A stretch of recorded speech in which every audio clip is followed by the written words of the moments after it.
안녕하세요. 오스킨 성형외과 이태근 대표 원장입니다. 자, 오늘은 꺼지고 탄력이 떨어지는 얼굴을 위한 치료법이라는 주제로 말씀드리려고 합니다. 자, 우리 모두는 노화로부터 자유로울 수는 없습니다. 중력을 가지고 살아가는 인간이라면 누구나 노화의 현상을 겪게 되는 거죠. 저에게 상담으로 오시는 분들에게 항상 제가 말씀드리는 부분이 있어 그것을 먼저 말씀드리겠습니다. 인간은 누구나 중력을 가지고 살아가고요. 벗어나긴 힘듭니다.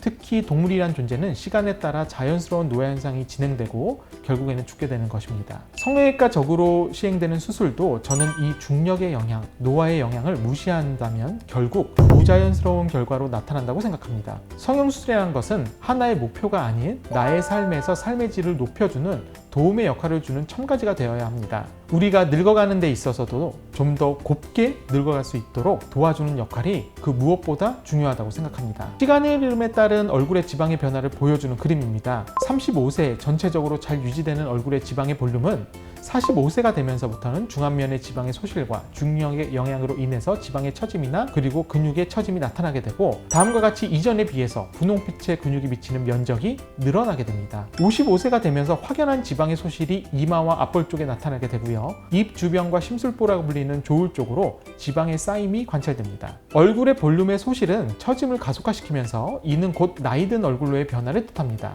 얼굴의 볼륨을 위한 방법으로는 첫째, 지방 이식, 둘째, 필러, 세 번째, 스컬트라와 주베룩 같은 콜라겐 치료가 있습니다. 지방 이식의 경우에는 보통 안쪽 허벅지나 복부에서 자가 지방을 채취해서요, 볼륨이 부족한 부위에 이식하여 주는 방법입니다. 여기서 꼭 기억하셔야 될 점은 이식된 지방은 기존의 얼굴 지방에 비해서 무겁기 때문에요. 이식된 지방이 과도할 경우에는 모양적 문제와 처짐 문제가 발생할 수 있어 주의하셔야 됩니다. 필러는 지방 이식처럼 다이렉트하게 꺼진 부분을 채워주는 히알루론산으로 구성된 물질과 젤리와 같은 제제라고 보시면 좀 더 이해하기 쉽겠습니다. 지방 이식과 비교하시는 분들이 많으신데요. 염증률의 차이에서는 조금 높지만 사실 유의미한 정도의 차이는 아닙니다. 단 혈관이 눌리거나 혈관을 막으면서 주변 피부에 괴사가 일어날 수 있기 때문에 주의해서 시술받는 것이 그 무엇보다 중요합니다. 스컬트라는 FDA 승인을 받은 콜라겐 주사로서 체내 콜라겐 생성을 자극하여 손실된 얼굴 볼륨을 회복시켜주고요. 안면 주름을 개선시켜주는 효과가 있는 주사용 PLA 제제입니다. PLLA는 체내 주입 후 24개월까지 점차 분해되어 통상 30개월 이후에는 완전히 사라집니다. 자, 시술은 약 3회 정도를 기준으로 하고요. 4주 간격으로 한 부위당 1바이아를 시술합니다. 콜라겐은 피부 진피층의 90% 이상을 차지합니다. 그래서 콜라겐이 감소하면 피부 탄력이 떨어지고 수분을 유지할 수 있는 능력이 저하되죠. 주베룩 또한 스컬트라와 같은 고분자 PLA 제제로 히알루론산을 결합해서 자가 조직을 재생시키는 제제입니다. 자, 이 두 가지는요, 자연스럽게 얼굴의 볼륨을 회복시켜 주지만 지방 이식이나 필러에 비해서는 볼륨화되는 정도가 즉각적이지는 않아요. 하지만 자연스러움을 추구하시는 분이라면 가장 먼저 고려할 수 있는 방법입니다. 하지만 이런 스컬트라와 같은 제제도 추천되지 않는 부위가 있습니다. 바로 이마, 코, 입술, 인중, 그리고 눈밑입니다. 이런 부위는 지방 이식이나 필러가 좀 더 선호된다고 생각하시면 되겠습니다. 얼굴의 볼륨을 높이기 위한 치료로 특히 주의해야 하는 부위는 눈밑, 팔자, 옆볼이 되겠습니다. 자, 눈밑은 피부가 얇고 근육의 움직임이 많은 부위이기 때문에 상대적 결절 및 도드라지는 피부의 윤기 모양이 나타나기 쉬운 위치입니다. 상대적으로 피부가 두꺼운 뺨이나 앞볼 등은 겉에 피부로 드러나는 정도가 심하지 않죠. 눈밑의 지방 이식이나 필러, 콜라겐 치료 등은 가장 부작용이 많은 위치이니 성형외과 전문의 선생님과 정확한 상담을 통해서 다른 부위에 비해 소량으로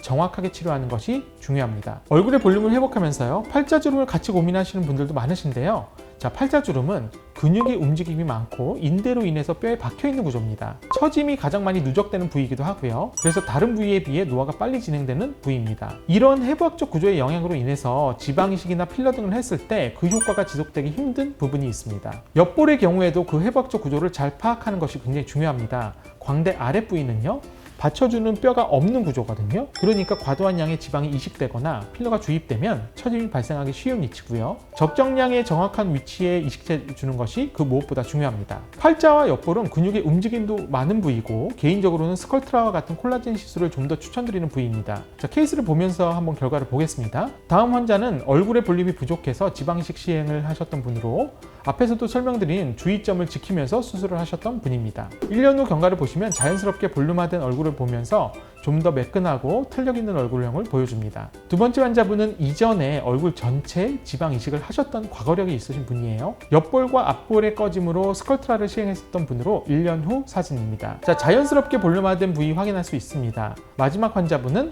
앞볼과 팔자는 스컬트라로 그 외의 부위는 지방 이식을 함께 믹스해서 시행하신 분입니다. 자연스럽게 볼륨화되면서 위치에 맞게 해부학적 구조를 고려해서 맞춤형 시술이 들어가셨던 분이고요. 결과는 좋았습니다.